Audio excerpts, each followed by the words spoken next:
Because anything about Kingdom Hearts that is always good, and I will always love and appreciate, is the music. The music in Kingdom Hearts games is consistently clean, all the time. Even the titles with less than stellar soundtracks overall are still really solid and have their own small selection of beautiful pieces. It's not just the anime intro weeby music that the title Hikaru always makes. It's not always about facing fears or sanctuaries or walking away to the point where you cannot hear me say. I'm talking battle music, overworld music, cutscene music. There are so many great and memorable themes in Kingdom Hearts to the point that if you just scroll through a list of them and pick one of them at random, I could very well easily recognize it, tell you where it came from, and who it belongs to.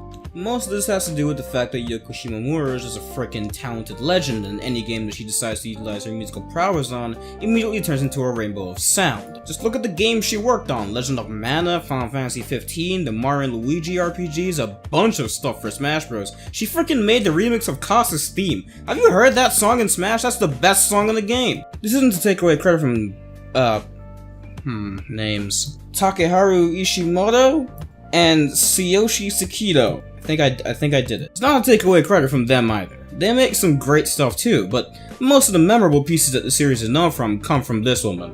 The main one being the track that we're going to be talking about in this video.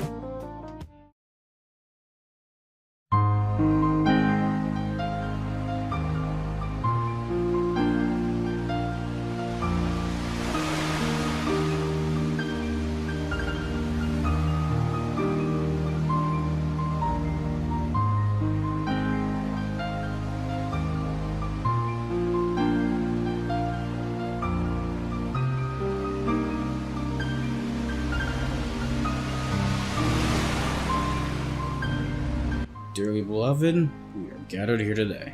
There is no better word that encapsulates Dearly Beloved than iconic. It might as well be the theme song of the whole freaking series. It plays in the beginning of everything KH related, and it's always a treat for the ears. Just listen to it. It's calming, soothing. It's as if it's healing your wounds and erasing your stress after a long struggle, keeping you at peace, helping you decompress all your emotions, encouraging you to move forward on whatever adventure in life you're heading in. Just like the adventure Sora and his friends begin to head on in KH1, the piano melody can be mistaken for no other song in the world. At least, none that I've heard. And the sound of the waves of the ocean flowing and rushing before hitting the shore gives so much atmosphere.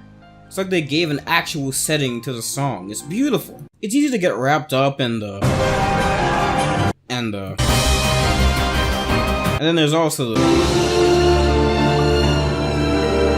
because those are all amazing songs, and trust me, we'll get to those one day. But it almost makes me feel like this theme is underrated. I know that's not technically correct. Everybody who plays this game loves the song, they know what it is, they have their own favorite version, etc. But the mere fact that you can just hear it at the title screen and then never again throughout the rest of the game means that it never gets to shine as much as everything else. Most of the time you start up the game and just like boop, bop, skidoop in the video game. But like, no, I want to talk about this. This is Dearly Beloved Appreciation Day, alright? I'm gonna play all of the notable versions of this and say what I think about each one.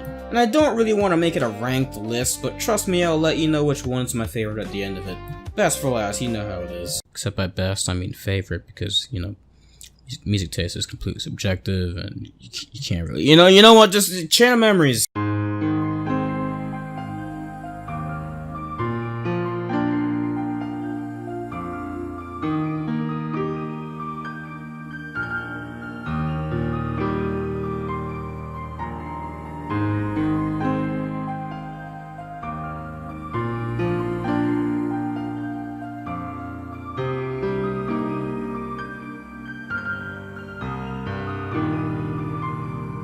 Soothing, yet mysterious. The piano notes are crisp and impactful, directly at the forefront of the piece. It demands your attention, almost as if it's being played by a nominee at the top of Castle Oblivion itself.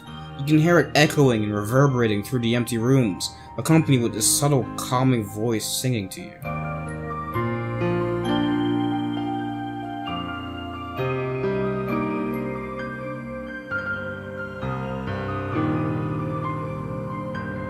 It's mesmerizing, almost like a freaking siren, calling to you to walk up the stairs and lose yourself. Quite literally for Sora, by the way. It's really nice, but then we move over to KH2's version and, well...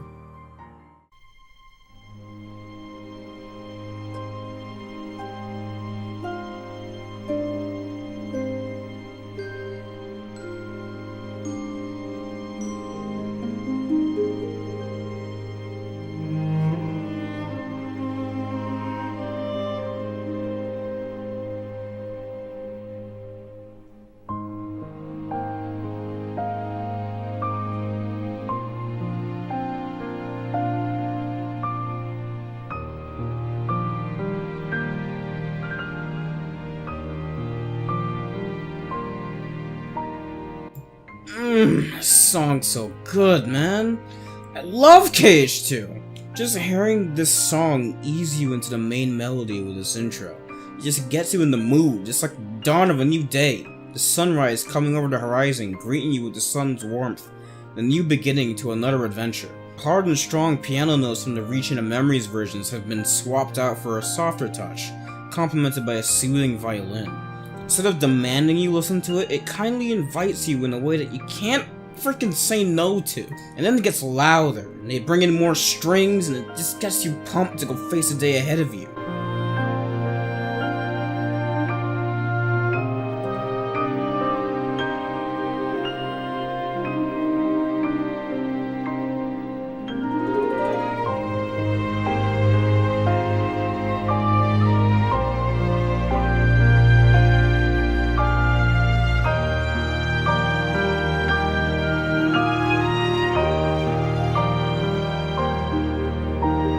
I love this song so much. It just brings back so many memories of my favorite game.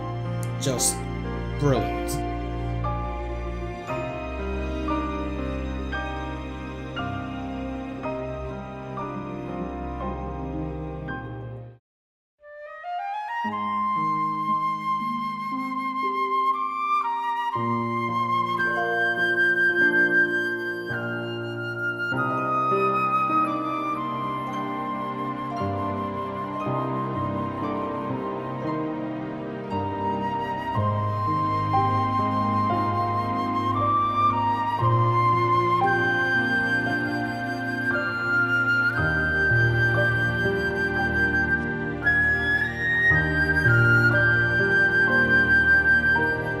From sunrise to sunset. The song takes a sharper, yet more somber approach to Cage 2's rendition of the piece. The piano is there, but it's even less commanding. Instead of strings or piano taking center stage, a flute takes its place. At least I think it's a flute. All the windblown instruments sound really similar, honestly. Regardless, it's still captivating, and you can practically picture Roxas acting when Shion sitting on the clock tower eating ice cream, watching the sunset as this plays in the background. The main problem I have with this version of the song, however, is the flute is perhaps a bit too sharp. It almost hurts my ears listening to the song with headphones, and I would say I have pretty good headphones.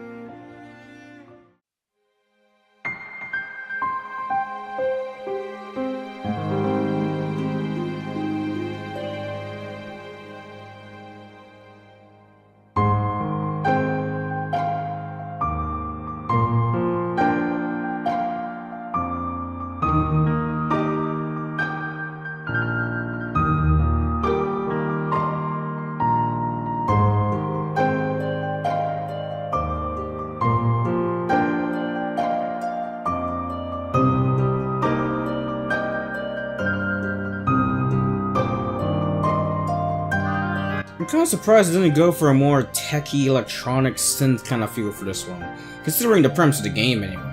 I would have gone for that, honestly. It would have been unique. But there's nothing wrong with what they did here. The tempo is faster, the piano notes are shorter but louder, so they keep coming at you one by one, two by two, instead of flowing smoothly into each other and washing over you. There's also this part near the beginning where the beat's paced out in a way that's almost mechanical, like the ticking of a clock. It's different, you know? Something the game definitely itself attempts to be, but I don't know. Sometimes different isn't really a good thing.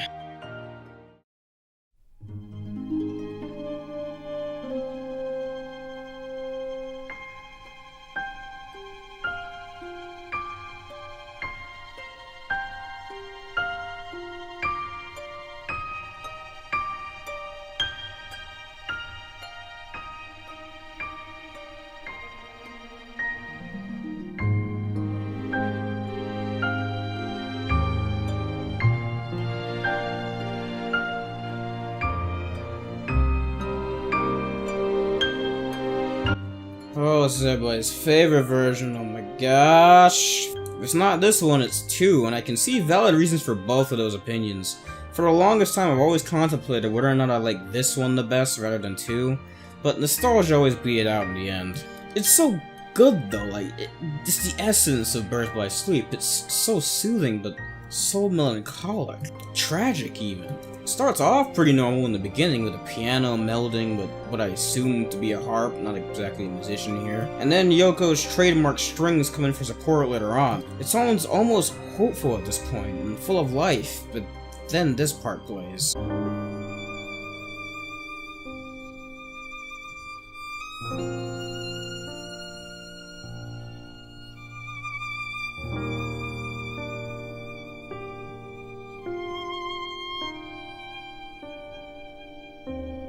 The single violin accompanied by the piano in the background is just depressing. It makes you wonder what the heck happens in this game, which, by the way, the answer is a lot of bad things. But just as quickly as it falls down, it picks itself right back up and comes back stronger.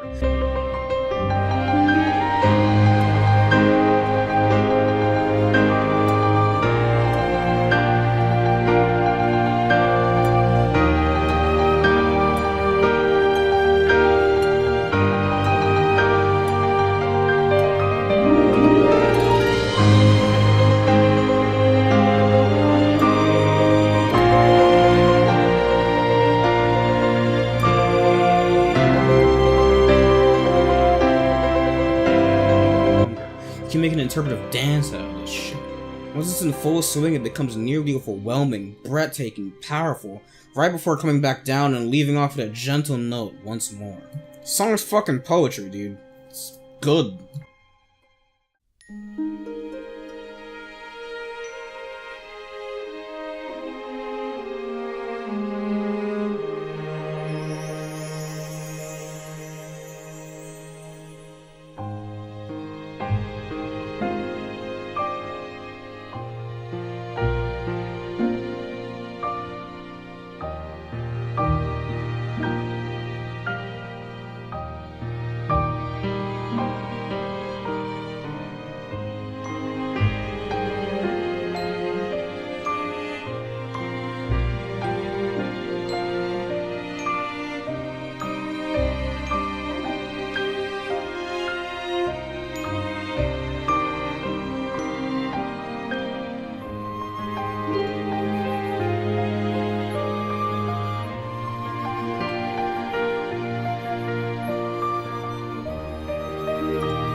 Dream Drop Distances 1 is a rendition that has stuck with me for a while, and honestly was my second favorite ever since I heard it.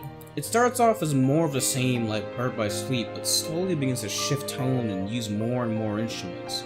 It steadily picks up and gets louder as the piano, ever present, moves on, mingling with strings and then flutes and brass, then everything at once, culminating into...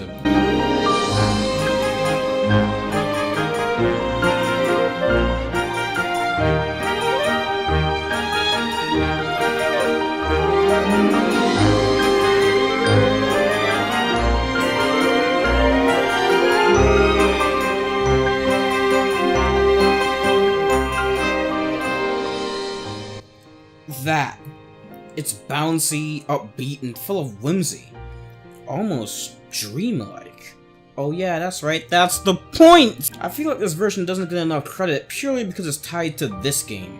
A game that a lot of people don't really like. Now don't get me wrong, there's very valid reasons for not liking this game. I kinda have a love-hate relationship with it with myself, but man, if this song isn't just a masterful piece of work, I don't know what is. Y'all keep hating.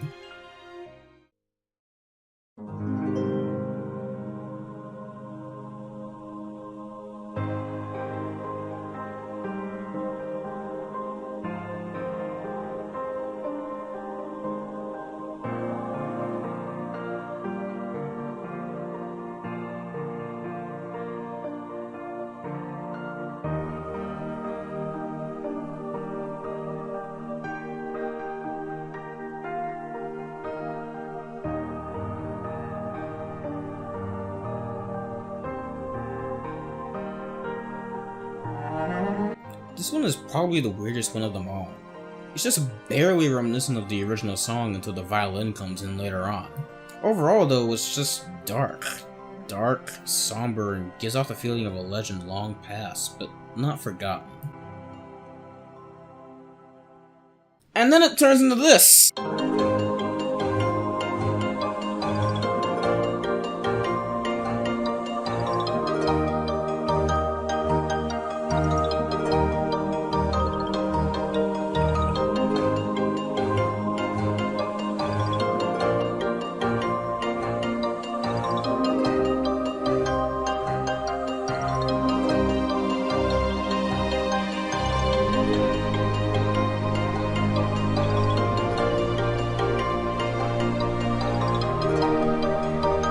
when I first heard this, back when I had to put the game on my phone the first time, I just didn't know what to think. I mean, it's alright. It definitely sounds more like Dearly Beloved now, but it's just so weird how it went from completely depressing to light, fluffy, and childlike. Especially since the game is about, well, you know, a grand world war destroying everything. However, looking at it from a different perspective, this shift makes sense. After the Keyblade War, the light was saved in the hearts of kids who then strive to rebuild the new worlds, right? So I guess the tune can be seen as hopeful. And even though it shifted to a lighter tune, the melancholic strings are still there. They haven't gone away. You can hear them. It's just... man, I don't know. The freaking game's weird. Gacha games suck.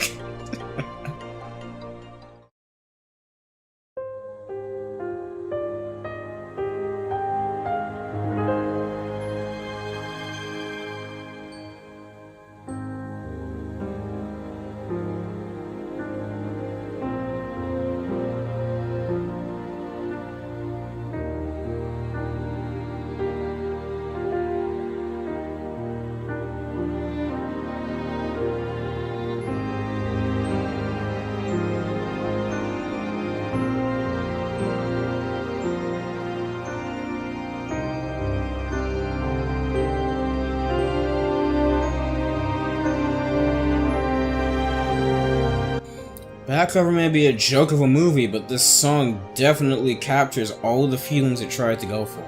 The piano's still there, but the backing is actually played by an organ, and if you know anything, organs are not usually bright, happy-go-lucky instruments. This is low-key funeral music, dude. But of course, there's still beauty to it. It's magical and lovely, it's just so sorrowful at the same time. For the people in this particular part of Key's storyline, there's no real happy ending, just a tragic one. And that's what this encompasses. Tragedy. But just because their story ended that way, doesn't mean that this one had to.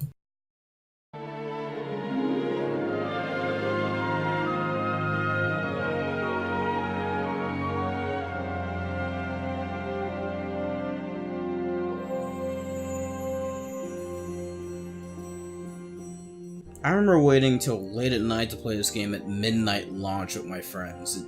I definitely kept some of those dotes waiting because I got mine digitally.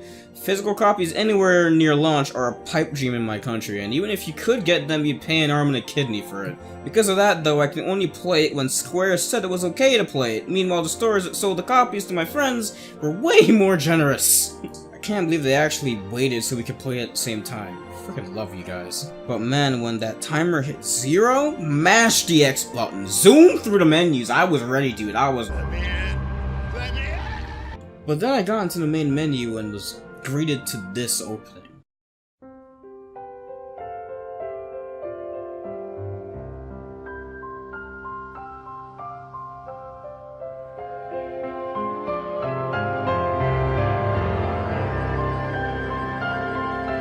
I didn't even know what I was listening to at first, so it was like, this is Dearly Beloved? Really? But then it zoomed right into that familiar tune, and I was like...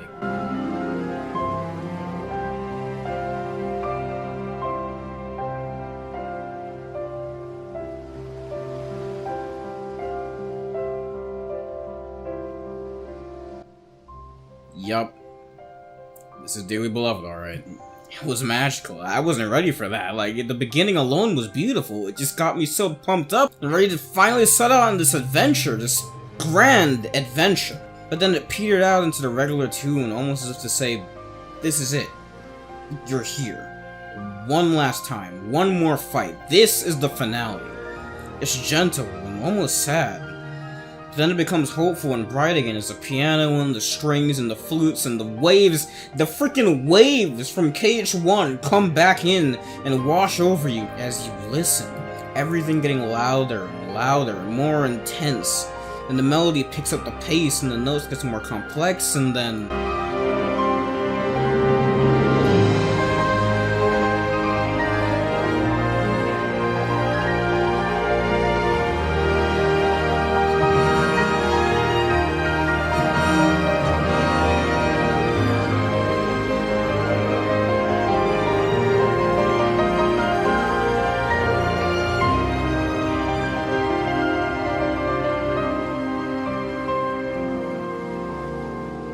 perfect.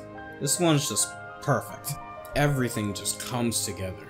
Just like Dream Drop Distance, but on an even grander scale. It sounds like the beginning of an epic tale rather than a dream.